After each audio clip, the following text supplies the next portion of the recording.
Thanksgiving dinner was supposed to be a time for family, laughter, and a whole lot of food. That's what it used to be for me. But this year, it was something else. It was the day everything came to light. The day years of favoritism, manipulation, and entitlement finally reached a breaking point. And for once, I wasn't the one getting the short end of the stick. I grew up knowing I wasn't a golden child. That title belonged to my younger brother, Daniel. My parents doted on him, gave him everything, bailed him out of every bad decision. Meanwhile, I was the responsible one, the one who never asked for anything, the one who got used to hearing, well, Daniel needs it more. I worked my ass off to get where I am. I paid my way through college with scholarships and side jobs, worked long hours, climbed the corporate ladder, and finally, after years of grinding, landed a job that actually paid me what I was worth. This year, I got my biggest bonus yet. I didn't even tell my parents about it, but they found out. We were sitting at the Thanksgiving table, everyone passing dishes around, making small talk when my mom, with that fake sweet voice she always used when she was about to ask me for something, looked at me and said, "So, we were thinking, that's never a good start." She and my dad exchanged a glance before she continued. "Since you got that big bonus this year, we figured it would be really helpful if you gave it to Daniel. He's been struggling so much lately."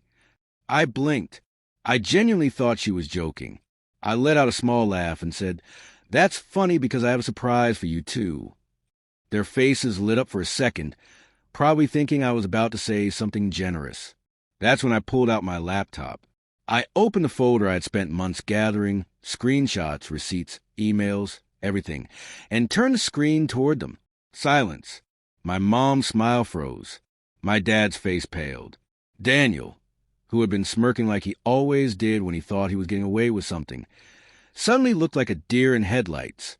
See, what they didn't know, what they never bothered to ask, was that I had been keeping track of everything. Every time they took money from me, every time they borrowed something they never returned, every time they made excuses for Daniel while expecting me to be the responsible one. But that wasn't even the worst part.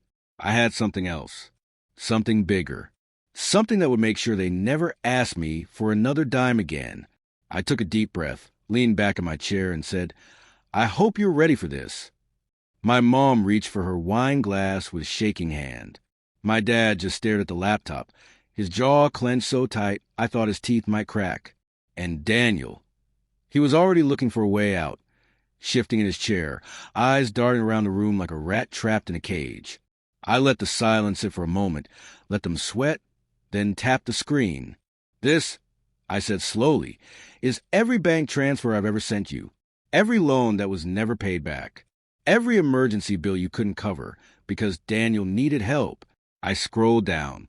The numbers added up, thousands, tens of thousands. My mom started to say something, but I held up a hand. "I'm not done." I clicked to the next file. "This," I continued, "is Daniel's credit card history." Daniel sucked in a sharp breath.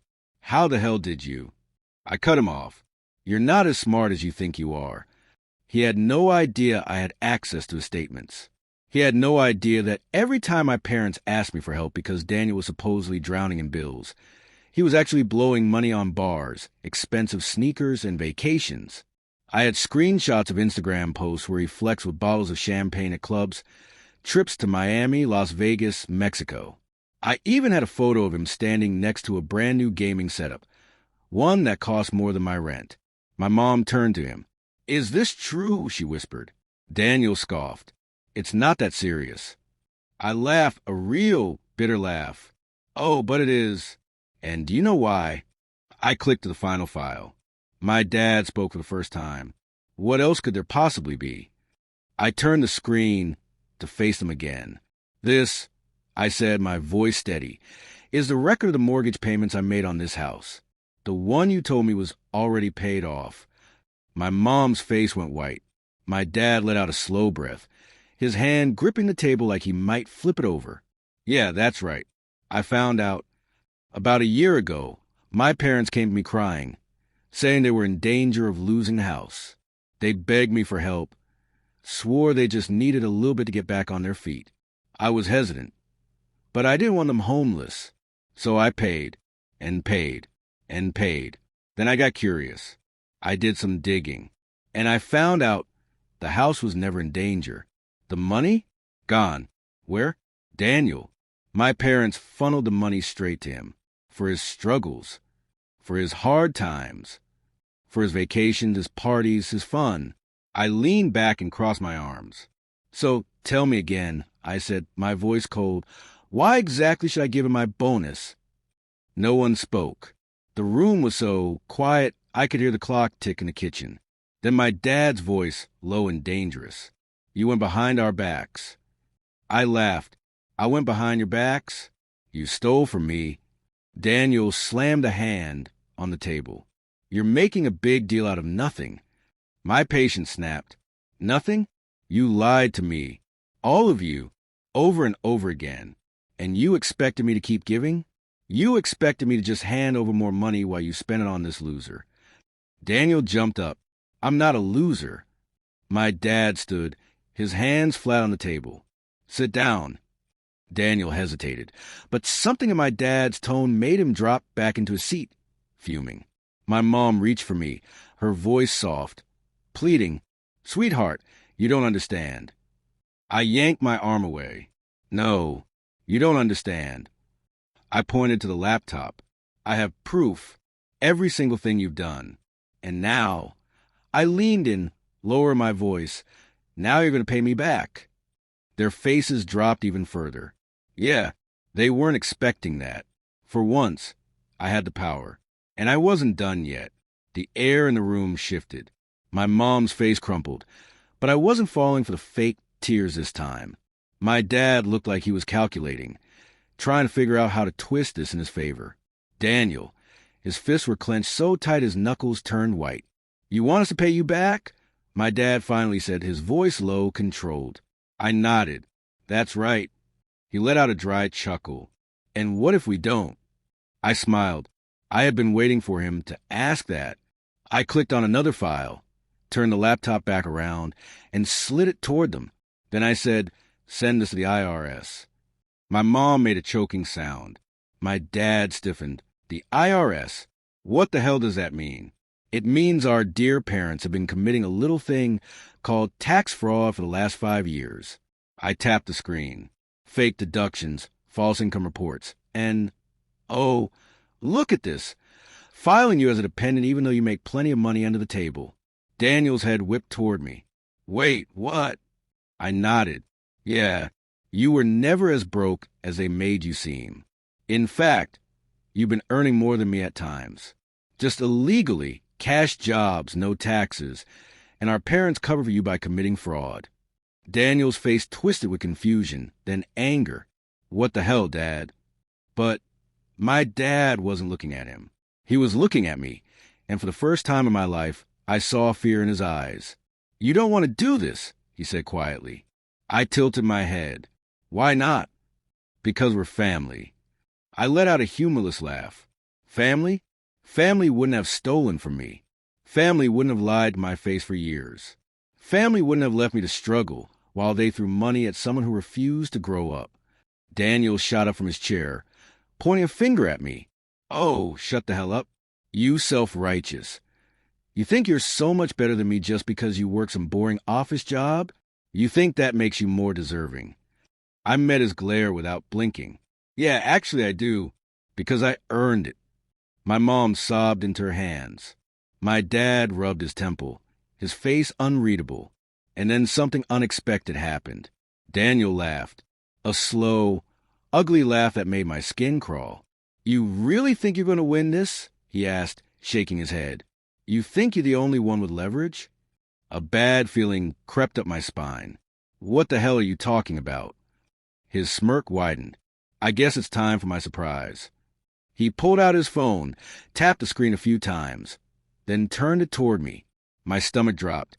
There, on his phone, was an email, one from my company's HR department. I scanned it quickly. A complaint, a serious one. Allegations of financial misconduct. Accusations that I had used company funds for personal gain. A setup, a goddamn setup. I looked up at him in shock, and Daniel grinned. See? You weren't the only one planning ahead. I gripped the table. You framed me. He shrugged. Call insurance. My heart pounded. If my company took this seriously, I could lose my job, my career, everything I had built. And the worst part? I could see it in my parents' faces. They knew. They had helped him. This wasn't just favoritism anymore. This was war. I stared at Daniel's phone, my pulse hammering in my ears. The fake complaint, the setup, the absolute audacity of it. I forced myself to breathe. Stay calm. Don't give him the reaction he wants. I looked him straight in the eye. How long have you been planning this? His smirk widened. Does it matter? You thought you were the only one playing the game. Guess what? You lost. I turned to my parents. My dad wouldn't look at me. My mom wiped at her fake tears, refusing to meet my gaze. That was my answer. They knew. They were willing to destroy me to keep propping him up. I let out a small, disbelieving laugh. You really hate me that much? My mom gasped, all wide-eyed innocence. Sweetheart, no. We had to protect him. He's not as strong as you are. He wouldn't survive without us. I shook my head. You mean without me? Daniel snorted. Oh, get over yourself. You act like you're so special just because you work a crappy job in some office. That crappy job is why you still have a roof over your head, dumbass. I snapped. He rolled his eyes. You really think you're untouchable, don't you? That company loves me. You're replaceable. And once that complaint goes through, you're gone. Something shifted inside me. For years, I had let this family take from me. Money, time, energy, love. I had let them make me the responsible one. The one who always had to be the bigger person. The one who never fought back. But this was war. I sat back in my chair, crossing my arms. You want to play dirty? I said calmly. Fine, let's play. Daniel opened his mouth to say something cocky, but I cut him off. You didn't actually send that complaint yet, did you? He blinked. What? I smirked. Oh, I know you didn't send it yet. I pointed at the screen. It's still in draft mode. His face twisted in confusion before he quickly swiped his phone back. So what? I'll send it right now. Go ahead. He froze. I leaned in. Do it. His fingers hovered over the screen, hesitation flickering across his face. That's when I laughed. A deep, bitter laugh. You're bluffing. He looked up, scowling. No, I'm not. Oh, but you are. I shook my head. You thought you had leverage. You thought you could scare me with this little trick. You don't even understand how corporate HR works. I leaned in, lowering my voice. Do you really think my company would take an anonymous complaint at face value? You think they wouldn't investigate?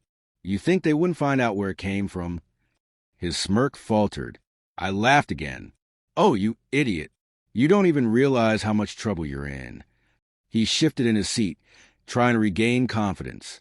Even if they investigate, it'll still ruin your reputation. I shrugged. Maybe, but guess what? I have an actual lawyer. And do you know what illegal? Daniel said nothing. I smiled knowingly. Filing a false report. Defamation. Corporate fraud. I have evidence that I've done nothing wrong. And if you do send that complaint, I will sue you. I will sue this entire family. I will take you all down. I turned to my dad. And let's not forget your situation. His jaw clenched. I tapped my laptop. All I have to do is send one email to the IRS. And you're looking at an audit, fines, maybe even jail time. My mom gasped. You wouldn't. I tilted my head. Why not? You were ready to let Daniel ruin my career. Why should I protect you? Daniel slammed his fist on the table. You're just bluffing. I shrugged. Try me? A tense silence stretched across the table. For once, they had no control. They were the ones panicking. I stood up slowly, packing my laptop. Here's what's going to happen. I said, my voice calm, collected. You're going to drop this little plan of yours. You're going to stop asking me for money. You're going to pay me back. All of it. My dad scoffed. And if we don't, I slung my bag over my shoulder. Then I burned it all down. I turned to leave. Then my mom screamed, a broken sound that ripped through the dining room. "You can't just walk away from us," she wailed. I turned back, staring at her. My father sat stone-faced, his pride keeping him from begging. But my mom, she knew I was really leaving this time. She scrambled toward me, her voice desperate. "We're family. We're all we have." I exhaled slowly. "No, I was all you had." Then I looked at Daniel, my voice ice cold. "And you? You're nothing to me now." Something flickered in his expression. Shock, maybe even fear. But I didn't stay to watch. I walked to the door. I stepped outside into the cold November air. For the first time in my life, I felt free. I never went back. A month later, one of the payments I demanded went through. I didn't respond. I focused on myself, my future, my peace. And as for them, well, I heard from a cousin that the IRS did, in fact, come knocking. I never sent the email, but someone else must have. Funny how karma works.